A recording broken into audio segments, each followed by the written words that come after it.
దశరథ మహారాజు కుమార్ జన్మించి శ్రీరామవతారం ఎత్తి సీతమ్మను పెళ్ళాడి రావణ కుంభకరుణాదుల్ని రావణాసురుడు కుంభకరుణాదుల్ని నీ బాణంతో వదిలి బగ్గితో సంహరించిన స్వామి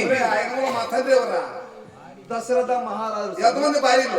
ముగ్గురు స్వామి. వాళ్ళ పేరు చెప్పు.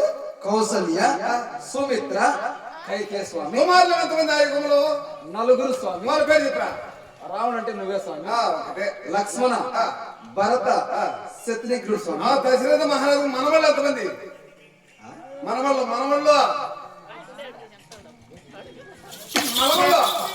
అడుగుతాడు స్వామి.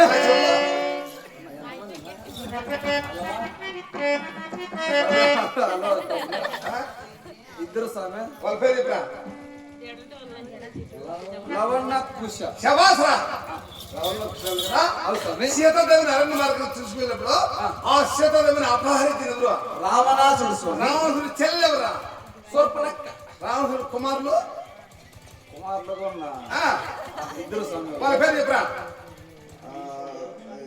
విభీషణుడు, తమ్ముడు కుంభకరుడు,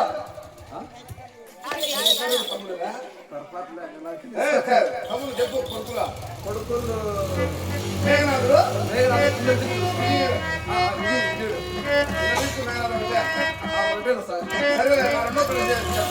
రెండో పేరు తెలుసుకొని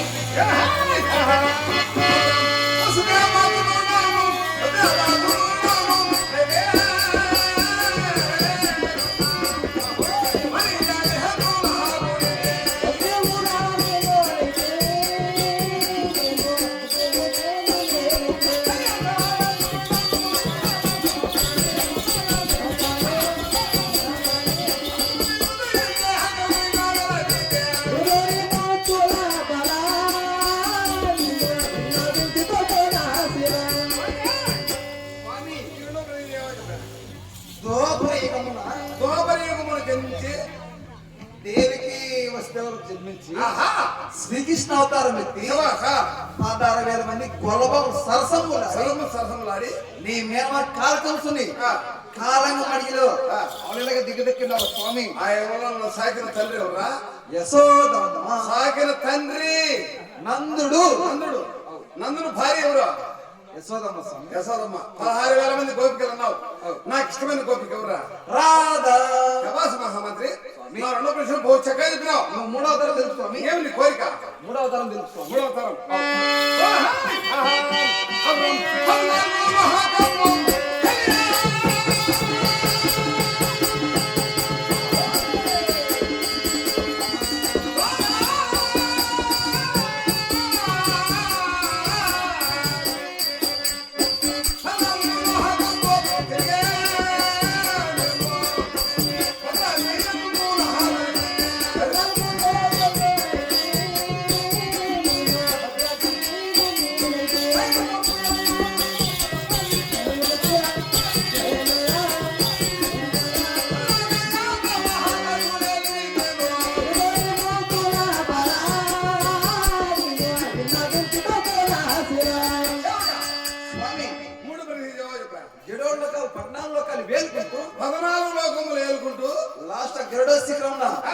లక్ష్మీ సమేతమ్మ స్థిరస్థాయి నిలిచినారా స్వామి. శబాష్ మహామంత్రి. నా ప్రశ్నలు బహు చక్కగా చెప్పినావు. అవును స్వామి. నీవే నా సేవకుడివి. నీవే నా దేవుడు స్వామి. కదా? కానీ సభకు ఎందుకు వెళ్ళాము? ఎందుకు పిలిచానంటే నా మనముని నోల తిరుమల నుండి ఒక చిన్ని కోరిక వచ్చినదా. అది ఏమి కోరిక స్వామి? ఆ కోరిక ఏమిటనగా వ్యర్థ మార్గం వెళ్ళాలి. మృగాలు సఫరించాలా.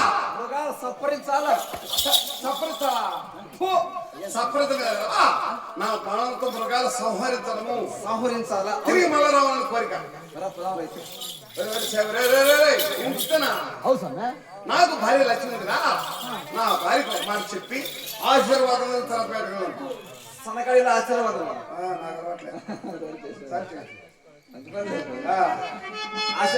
ఆశీర్వాదం. ఆశీర్వాదం అనగా శిరస్సున హస్తం మోపి క్షేమం వెళ్ళి లాభంగా రసం దీవించాల భార్య. నేను ఇస్తారా? నీ ఆశీర్వాదం నాకు చల్లదా. భర్తకు భార్య దీవుని వాళ్ళ, బిడ్డకు తల్లి దీవుని వాళ్ళ. ఏం చేయాలి స్వామి? నువ్వు వెంటనే నా భార్య లక్ష్మీని శీఘ్రంగా పిలుచు. మన ఇద్దరం ఆశీర్వాదం తర్వాత పెట్టగలం.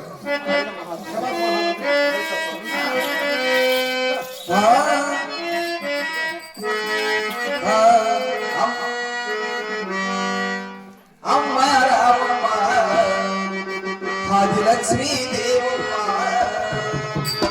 అమ్మ రామమ్మ లక్ష్మీదేవమ్మ అమ్మ రామమ్మ అది లక్ష్మీదేవమ్మ స్వామి పిలిచాడు నీవు త్వరగా రావమ్మ స్వామి పిలిచాడు నువ్వు త్వరగా రావమ్మ ఏక పాపము పోవాలని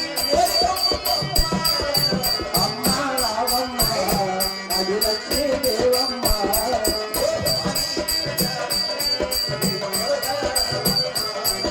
స్వామి పిలిచాడు నువ్వు త్వరగా రావమ్మ అమ్మ లక్ష్మీదేవమ్మ అమ్మ లక్ష్మీదేవమ్మ ఏం చేస్తావు తల్లి బాత్రూంలో స్నానం చేస్తావా ఓ స్వామి వెళ్ళిపోయి ఎడమారికి వచ్చాయి బట్టలు ఇప్పేసినావా ఎత్తుకొని వస్తాను ఎక్కడ పోతున్నావా? అమ్మ కొట్టలేను సార్ ఎవరు ఇచ్చేదా?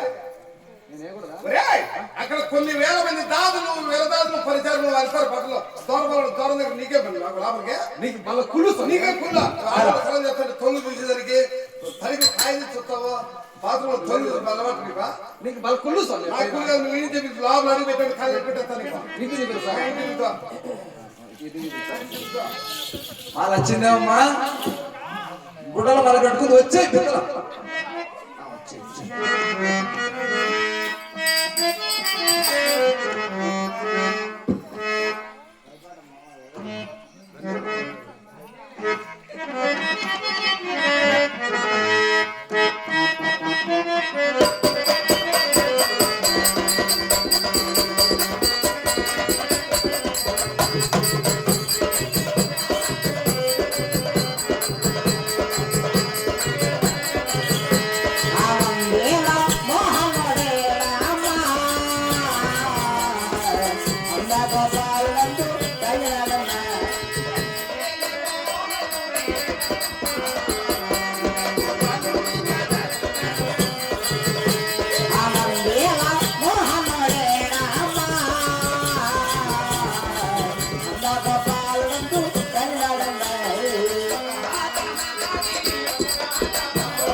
స్వామి తాగినాడమ్మా స్వామి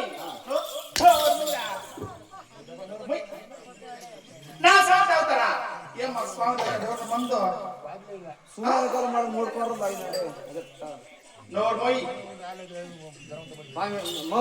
స్వామి ఏం చేస్తాడు నీరా అమ్మ చూసావా బాత్రూమ్ స్నానం చేస్తున్నా బాబు నాకు పోయి మాత్రం అది షాంపూ పూసుకొని పోయి నీళ్ళు పోసుకోపో రే స్నానం చేస్తాను రా ఇంకా స్వామి వెళ్ళిపోయి తిరిగి పిల్లడా మనం దొరకడమ్మా ఎక్కడ పోతున్నారా? ఇలా తిరుపతి అంటారు